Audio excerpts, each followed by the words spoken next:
Nabalitaan niyo po ba? Ay hindi, eto muna, kay Senator Ping Lacson na muna tayo.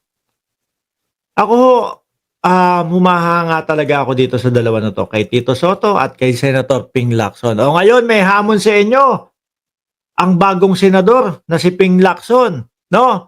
O, 18 senador, 'no, na bumoto para ibalik sa Kongreso yung impeachment, 'no, at tanungin kung nasa konstitusyon ang kanilang desisyon o ang kanilang ginawa doon sa impeachment.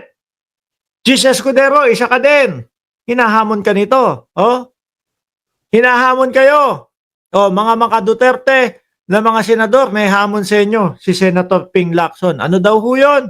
Oh, Ping Lacson to Senate. No, hindi naman niya pwedeng debatihin si Risa Ontiveros. Dahil si Risa Ontiveros gustong-gusto na matuloy agad yung impeachment. Hindi naman di si Win Gatchalian, hindi naman di si Nancy Binay, wala na yun sa pagiging senador. At gusto din nun maumpisahan.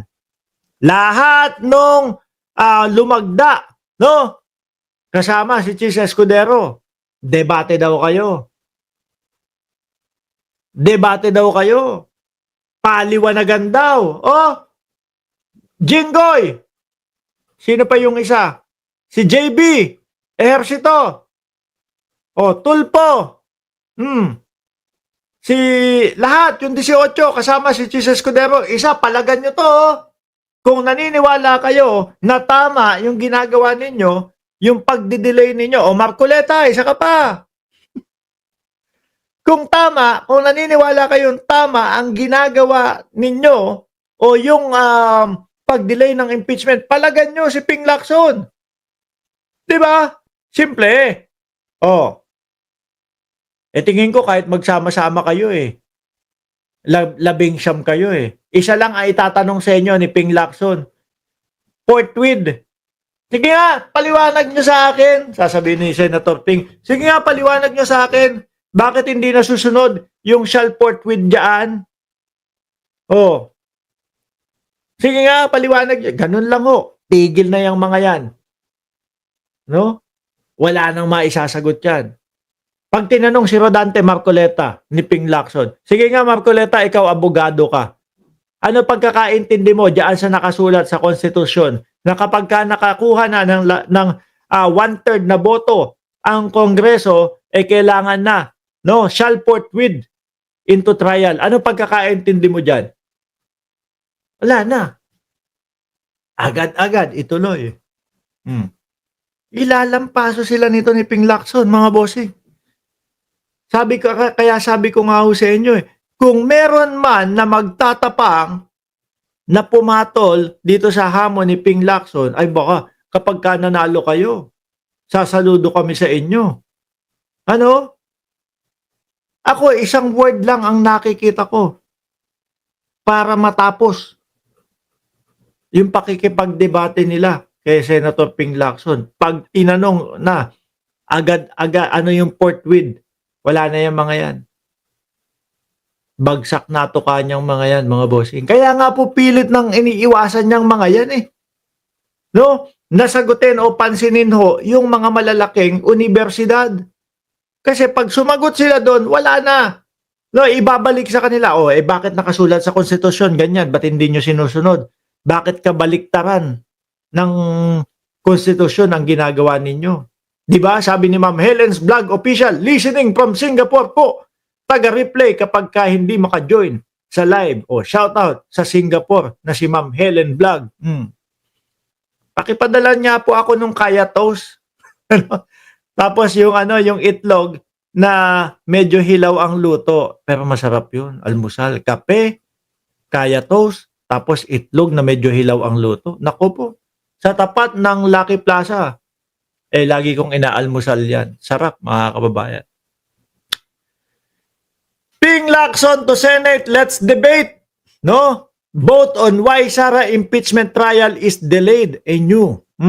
Senator Ping Lacson said he is ready to debate with other senator about the reported plan to push back the reconvening of the Senate Impeachment Court, further delaying the impeachment trial of Vice President Sara Duterte.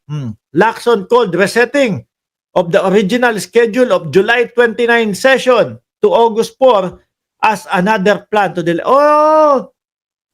So, 11, tapos inilagay nila July 29 naman daw. Tapos, eto na, ginawa naman July 4. Tapos, bago mag-July 4, baka may mga naisip na tong mga dahilan para ilipat na naman ng ibang petsa. Palagay ko ho, mga kababayan, may mga inisip na yan na ibang petsa.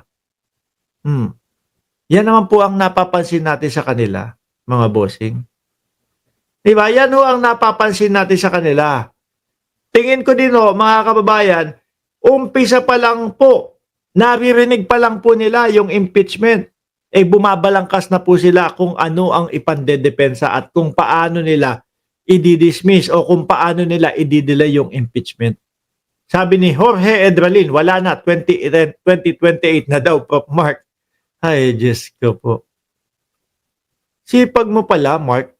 Ilang bansa na pala palipat-lipat ka nag-work? Sa Singapore, 7 taon ako dun. No? Natira ako sa Yishun, natira ako sa Orchard. Sa Orchard, hindi ako natira doon. Pero yun yung sentro ng trabaho ko, Orchard. Hindi sa Orchard Towers, ha? Sa Orchard lang, Natira ako ng Yishun, natira ako ng Sembawang ba natira ako? Yan yung mga lugar doon sa Singapore. Natira ako ng Yishun. Saan pa ba? Yung pinakaunang salta ko dyan. Saan ba? Nakalimutan ko na. Hindi, pinakaunang salta ko Ang Mokyo. Hindi, Ang Mokyo. Pangalawang bahay ko na yon, Ang Mokyo. Yan. Anyway, mga kababayan.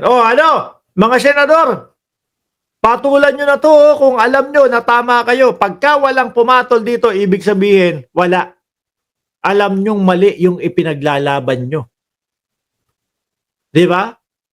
Kasi mga kababayan, kung alam nila na talagang tama yung kanilang mga ikinikilos at ginagalaw, lalabanan nila tong si Senator Ping Lacson. Pero kung walang papatol dito, ibig sabihin, alam nyo sa utak nyo, mali yung ginagawa nyo. Na pag-dismiss, na pag-antala o pag-delay dyan sa impeachment na yan.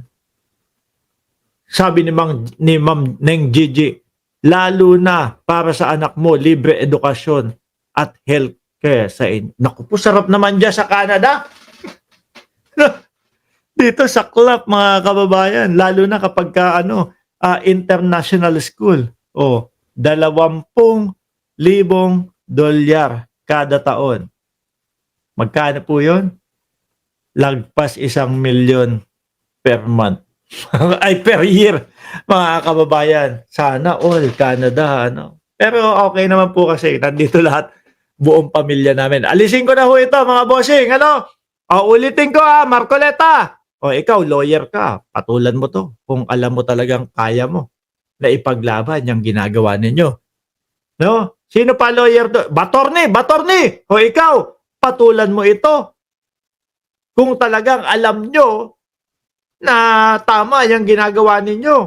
Kung alam nyo na tama yung lugar ng pag-delay ninyo sa impeachment. Sino pa attorney dyan? Si Cheese, miski si Cheese, Senate President, kasama ka dyan sa hamon na yan. No? Ipakita mo sa mamamayang Pilipino na tama yung ginagawa niyong pag-delay. Di ba? Dahil ito, si Ping Lacson, lulusawin ho yung mga yan, mga bossing.